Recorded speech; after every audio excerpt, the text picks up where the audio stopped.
11. RH Rapido Hataw Balita. Narito ang pinakahuling balita hanggang sa mga oras na ito. Agad nang ipinadala ng Kamara sa Senado ang kopya ng Resolution of both Houses No. 7 at pagbawi sa prangkisa ng Suarasug Media Corporation na nag-ooperate sa SMNI. Ito'y matapos mapagtibay sa ikatlot huling pagbasa kagabi ang dalawang panukalang batas kasabay ng huling araw ng sesyon. Ang final approval ng RBH 7 ay matapos ang plenary deliberation na tumagal ng 2 linggo kasama ang pagtalakay ng Committee of the Whole. Ang panukalang pagbawi naman ng prangkisa ng SMNI ay nag-ugat umano'y pagpapakalat ng fake news, red tagging at paglabag sa iba pang probisyon ng prangkisa.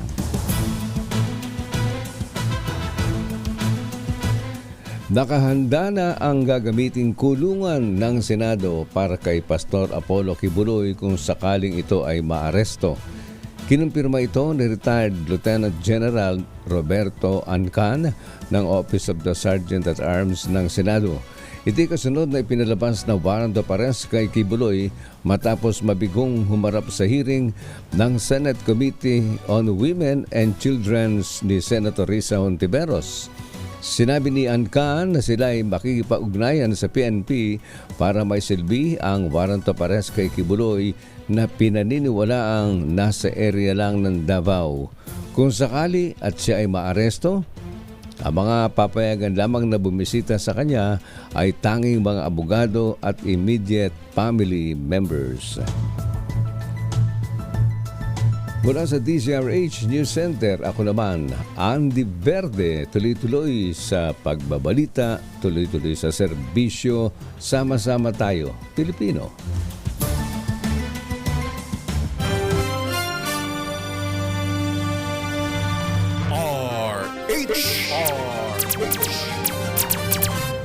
Narito ang pinakahuling balita. Hanggang sa mga oras na ito, inaasahang papalo sa mahigit 1 milyon ang daragsang pasahero sa Ninoy Aquino International Airport sa Holy Week.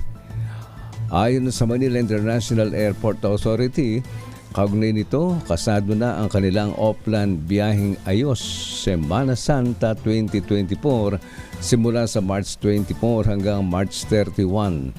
Sa pagtaya ng pamunuan ng MIA, mas mataas ng 15% ang dami ng pasahero ngayong taon kumpara sa kulang 1 milyong pasahero noong nakalipas na taon.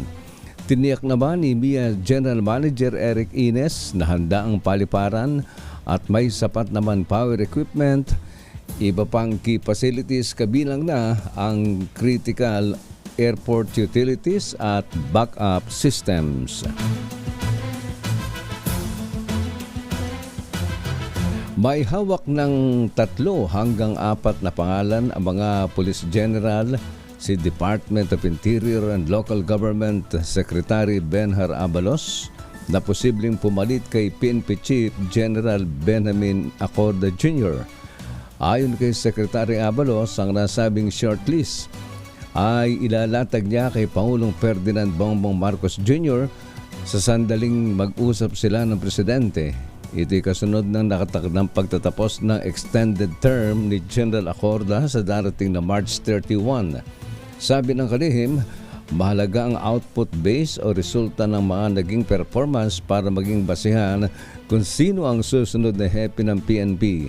Gayunpaman, bilang Commander-in-Chief, ay si Pangulong Marcos pa rin aniya ang huling magpapasya kung sino ang mamumuno sa liderato ng pambansang pulisya.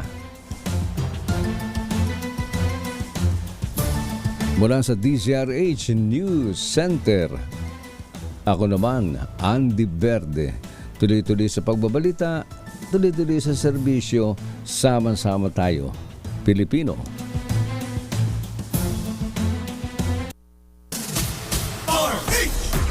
Balita.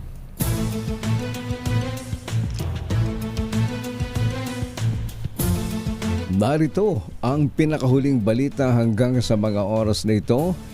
Hindi papatawa ng parusa ang viral teacher na naka-TikTok live habang pinagagalitan ng kanyang mga estudyante. Paliwanag ni BP Sara, tao lang ang guro at tila normal lang na nagagalit pag napoprostrate sa isang bagay. Aniya, sinabihan na niya ang regional office na huwag patawan ng penalty ang guro at pagsabihan na lamang. Sabi pa ni BP Sara, maaaring sumailalim sa psychosocial support ang mga estudyante nakaramdam ng anxiety o stress dahil sa nangyari. Inaprubahan ng Department of Budget and Management ang pagpapalabas na higit 1 bilyong piso sa Department of Education para sa electrification o pagpapailaw sa mga paaralan na wala pang kuryente. Gagamitin din ang pondo para sa modernisasyon o pag-upgrade ng mga electrical system sa mga paaralan sa buong bansa. Gayon din ang pagbili ng solar-powered system kung kinakailangan. Ayon kay Budget Secretary Amena Pangandaman, ang inisyatibong ito ay alinsunod sa utos ni Pangulong Ferdinand Marcos Jr. na tugunan ang kailangang pasilidad ng mga estudyante. Ito'y para maging mas komportable sa estudyante habang sila'y nagsisipag-aral. Mula sa DCRH News Center, ako naman, Andy Verde. Tuloy-tuloy sa pagbabalita, tuloy-tuloy sa serbisyo. Sama-sama tayo, Pilipino.